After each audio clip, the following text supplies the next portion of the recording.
Assalamu alaikum students, how are you? I am your physics teacher Masood Freed. Welcome to Physics with Masood. Today I will teach you about Newton's laws of motion. Firstly, I will teach you about what is inertia कि inertia क्या है. उसके बाद मैं आपको सिखाऊंगा we will know, हम जानेंगे फिर दीज लॉ अप्लाइज के किस हद तक हम जो ये लॉज हैं न्यूटन के इनको अप्लाई कर सकते हैं.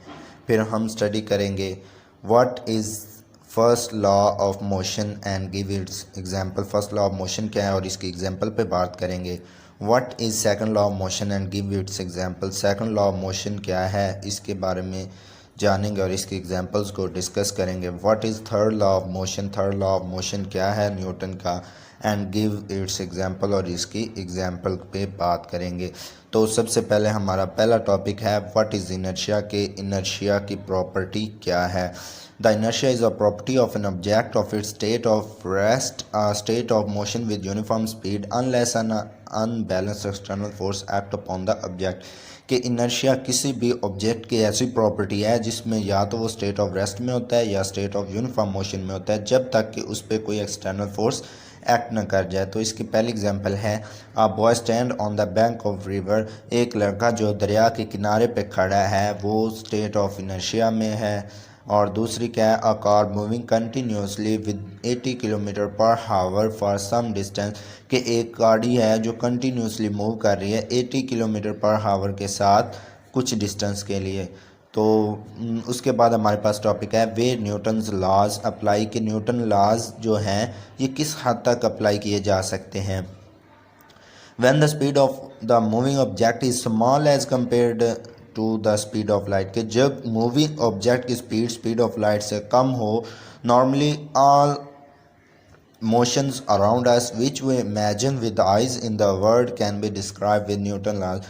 नॉर्मली तमाम की तमाम मोशंस जिनको हम अपनी आइज से एनालाइज कर सकते हैं उनको हम न्यूटन लॉज से डिस्क्राइब कर सकते हैं. The speed of light is about 3 × 10⁸ metre per second. के जो स्पीड ऑफ की लाइट वैक्यूम में है वो है 3 × 10⁸ मीटर पर सेकंड.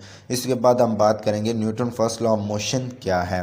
इसकी स्टेटमेंट के this law states that a body not change its position of rest and state of uniform motion until N unbalanced external force act on the body. यानी कि कोई भी बॉडी अपनी state of rest और state of uniform motion को change नहीं करती जब तक कि हम इस पे कोई बाय एक्सटर्नल फोर्स को एक्ट ना करवा दे. जब हम उस पर एक्सटर्नल फोर्स लगाएंगे तो उसकी मोशन में तब्दीली आएगी.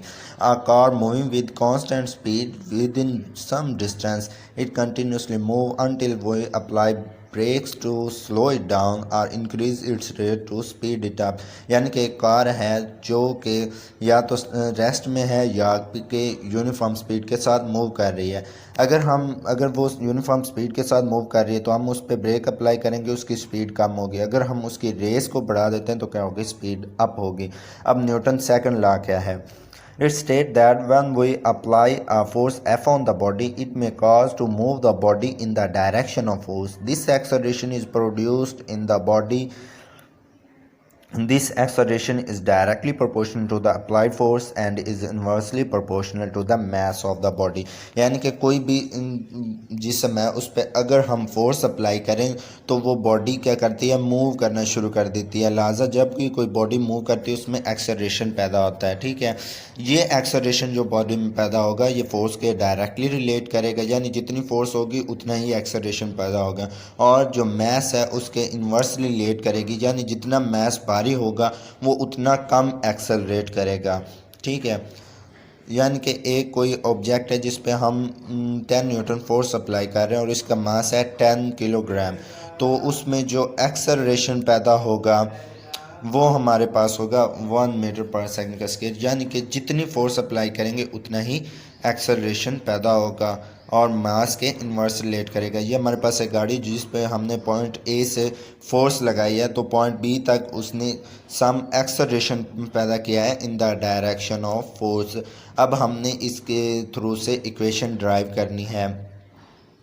सो एक्सेलरेशन जो प्रोड्यूस हुआ है वो हमारे पास फोर्स के डायरेक्टली रिलेट कर रहा है। So A is directly proportional to F. फिर ए जो है एक्सेलरेशन वो मैस के इन्वर्स रिलेट करता है। So A is inverse relate with mass. A is proportional to 1/m। So इन दोनों को कंबाइन करेंगे तो हमारे पास आ जाएगा ए इज़ प्रोपोर्शनल टू F/m। फिर हम प्रोपोर्शनैलिटी साइन को ख़त्म करेंगे इक्वल करने के लिए। सो ए इज़ इक्वल टू के F/m। के हमारे पास प्रोपोर्शनैलिटी कांस्टेंट है और एस यूनिट में इसकी वैल्यू 1 है, लिहाजा ये हमारे पास इक्वेशन बन जाएगी a is equals to F/m। Now अगर हम इसको रीअरेंज करें इक्वेशन को और फोर्स की मालूम करें वैल्यू तो ये इक्वेशन बन जाएगी F is equals to m a, यानी कि फोर्स हमारे पास मैस और एक्सेलरेशन के डायरेक्टली रिलेट है, यानी कि जितना मैस ज़्यादा होगा उसको एक्सेलरेट करवाने के लिए उतनी फोर्स ज़्यादा लगानी पड़ेगी और जितनी फोर्स ज़्यादा लगाएंगे उतना एक्सेलरेट ज़्यादा पैदा होगा। अब Newton third law of motion क्या है, इसकी स्टेटमेंट में है it state that every action as a reaction of equal magnitude but its direction opposite to each other. यानी कि अगर किसी ऑब्जेक्ट पर हम फोर्स लगाते तो वो ऑब्जेक्ट भी रिवर्स हमारे पास फोर्स लगाएगा, मगर दोनों की मैग्नीट्यूड क्या होगी, इक्वल होगी और इनकी डायरेक्शन एक दूसरे के मुखालिफ सिमत में होगी। यानी कि इसकी एग्जांपल एक हम देख लेते हैं। It means that if we apply a force on wall then the wall also apply a force on us of equal magnitude but its direction is opposite to our applied force। यानी हम दीवार पे force लगाते हैं तो दीवार हम पे फोर्स लगाएगा, यानी कि हमने दीवार को दूसरी जानब फोर्स लगाई, दीवार हमारी तरफ फोर्स लगाएगा। यही है न्यूटन थर्ड